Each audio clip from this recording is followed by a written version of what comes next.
معزز ناظرین السلام علیکم، میں ہوں آپ کا میزبان ملک نجیب اور آپ دیکھ رہے ہیں نیوز ٹو یو۔ آج کے پروگرام میں ایک ایسی دھات کا ذکر کریں گے جو بنیادی طور پر خواتین کے زیورات میں استعمال ہوتی ہے۔ ایشیائی ممالک میں زیورات میں اس دھات کو خاصی مقبولیت حاصل ہے جو نہ صرف بناؤ سنگار بلکہ برے حالات میں اہم ضروریات پوری کرنے کے کام آتی ہے۔ پروگرام کا باقاعدہ آغاز کرنے سے پہلے آپ سے گزارش ہے، اگر آپ نے ابھی تک ہمارا چینل سبسکرائب نہیں کیا تو نیوز ٹو یو کو سبسکرائب کر لیجئے اور ساتھ ہی بیل آئیکن کو بھی پریس کر دیجئے تاکہ جو ہی ہمارا کوئی نیا پروگرام اپلوڈ ہوتا ہے تو اس کا نوٹیفیکیشن آپ کو موصول ہو سکے۔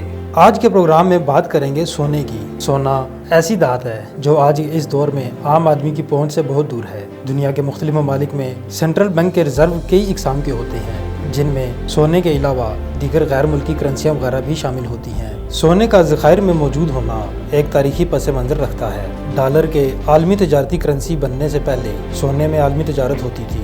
کسی ملک کے سونے کے ذخائر سے اس کی کرنسی جڑی ہوتی ہے۔ تاہم 70 کی دہائی میں ڈالر نے عالمی تجارتی کرنسی کی حیثیت لے لی، لیکن سونا آج بھی عالمی تجارت میں ایک اہم حصہ سمجھا جاتا ہے۔ پیپر کرنسی کے مقابلے میں سونے کی قدر آج بھی زیادہ سمجھی جاتی ہے۔ برصغیر میں سونا گھروں میں زیورات کی صورت میں موجود ہوتا ہے، اور جب کوئی گھر بہت زیادہ معاشی مصیبت کا شکار ہو جائے اور اسے کہیں سے مالی وسائل کی امید نہ رہے تو پھر خاندانی زیورات بیچ کر مالی بحران سے نکلا جاتا ہے۔ اسی طرح جب کوئی ملک دیوالیہ ہوتا ہے تو وہ ملک اپنے سونے کے ذخائر فروخت کرتا ہے، جس کا مطلب ہے کہ اس ملک کے پاس بیرونی تجارت اور ادائیگیوں کے لیے رقم نہیں بچی۔ پاکستان میں آج تک ایسا موقع نہیں آیا کہ جب ملک کو مالی بحران کا سامنا ہو اور پاکستان کو اپنے سونے کے ذخائر فروخت کرنا پڑ جائیں۔ تاہم پڑوسی ملک انڈیا میں ایک وقت ایسا آیا جب بھارت نے سونا فروخت کیا اور اس نتیجے میں ان کی مرکزی حکومت تک ختم ہو گئی۔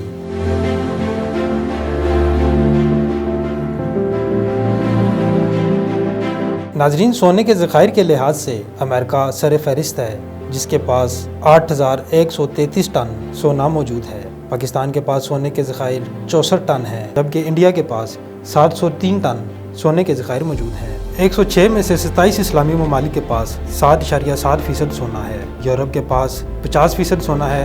10.8% سونے کے ساتھ جرمنی دوسرے نمبر پر ہے، جبکہ 9.7% کی مقدار سے اٹلی تیسرے نمبر پر ہے۔ ناظرین، دنیا کا ایک ملک ایسا بھی ہے جس کے پاس سونے کے کوئی ذخائر موجود نہیں ہے۔ کینیڈا ایک ایسا ملک ہے جس کے پاس سونے کے کوئی ذخائر موجود نہیں ہے۔ آج کے پروگرام میں اتنا ہی۔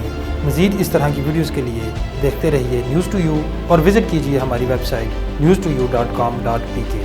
اجازت دیجیے، اللہ حافظ۔